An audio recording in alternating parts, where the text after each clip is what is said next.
On les voit absolument partout sur nos écrans. Des promesses incroyables, des cadeaux qui pourraient changer une vie, et tout ça à portée d'un simple clic. Mais au fond, qu'est-ce qui se cache vraiment derrière tout ça? Allez, on commence fort. Une Mercedes classe A, comme ça, gratuite. Des iPhones dernier cri, des Rolex, un voyage pour deux à Bali, tout frais payé. Et puis, il y a le cash, 100 000 euros, directement sur le compte en banque. Ou encore des courses gratuites à vie. Et le summum, une maison à 10 millions de dollars. Forcément, ça fait rêver et, il faut bien le dire, ça marche du tonnerre. 700 000. Non, ce n'est pas un prix. C'est le nombre de nouveaux abonnés qu'un seul influenceur a réussi à gagner en une petite semaine, avec un unique jeu concours. C'est un chiffre qui a complètement secoué la planète Instagram. Alors forcément, la question se pose. Derrière ces opportunités qui semblent en or massif, est-ce qu'il n'y aurait pas un piège quelque part? C'est justement ce qu'on va décortiquer ensemble. Bon, commençons par le début.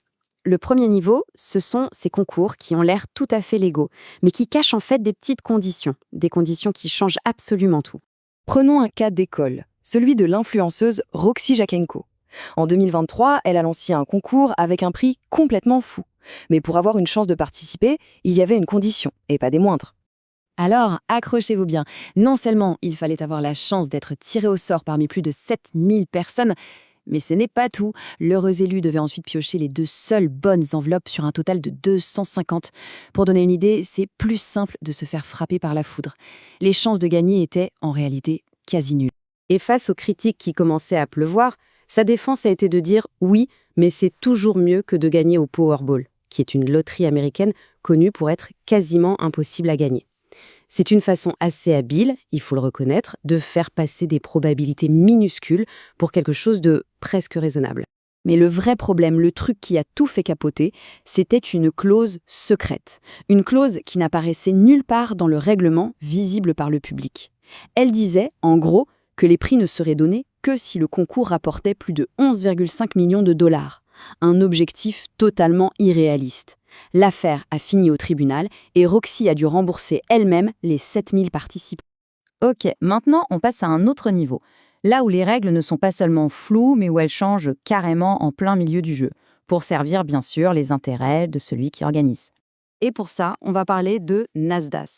C'est l'un des influenceurs les plus suivis sur Snapchat en France et il est connu pour sa générosité. En 2024, il annonce un truc de dingue.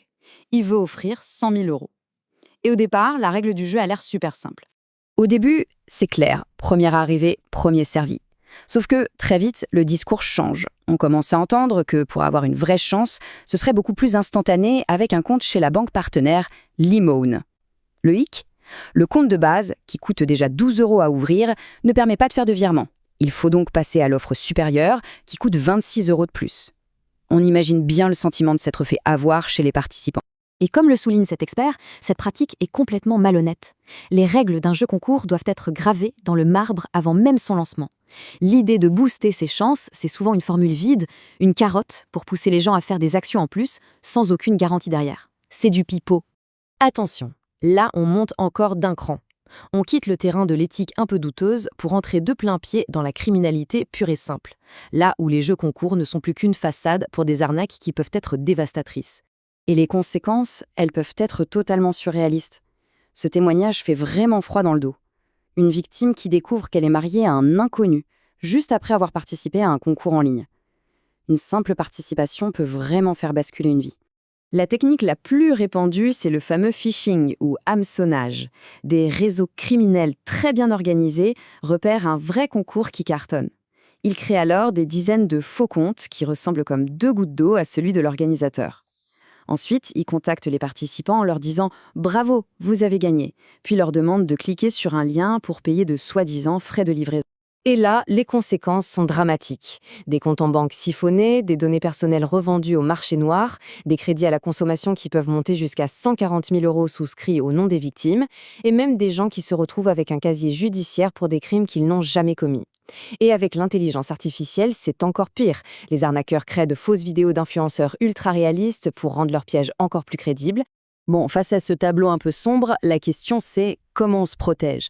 La bonne nouvelle, c'est qu'il y a quand même des moyens assez simples pour vérifier si un jeu concours est légitime ou pas. Mais le plus fou dans tout ça, c'est que la plupart des gens sont déjà sur leur garde. Un sondage récent a montré que 2 tiers des Français n'ont absolument pas confiance dans ces concours. Et pourtant, les arnaques continuent de marcher. Pourquoi? Parce qu'il suffit qu'une seule personne y croie pour que le piège se referme. Alors, voici une petite checklist de survie. Un vrai concours, ça a un règlement officiel, clair et facile à trouver. Les dates, qui organisent, tout doit être transparent. Il faut toujours se méfier des comptes qui viennent te contacter en message privé.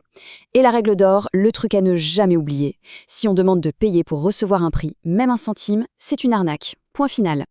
Alors, voilà, la prochaine fois qu'un cadeau de rêve apparaît sur un écran, il faudra peut-être se poser la question, est-ce que c'est une vraie opportunité en or ou est-ce que finalement, le vrai produit qu'on essaye de nous vendre, c'est nous-mêmes? La vigilance, c'est vraiment notre meilleur allié.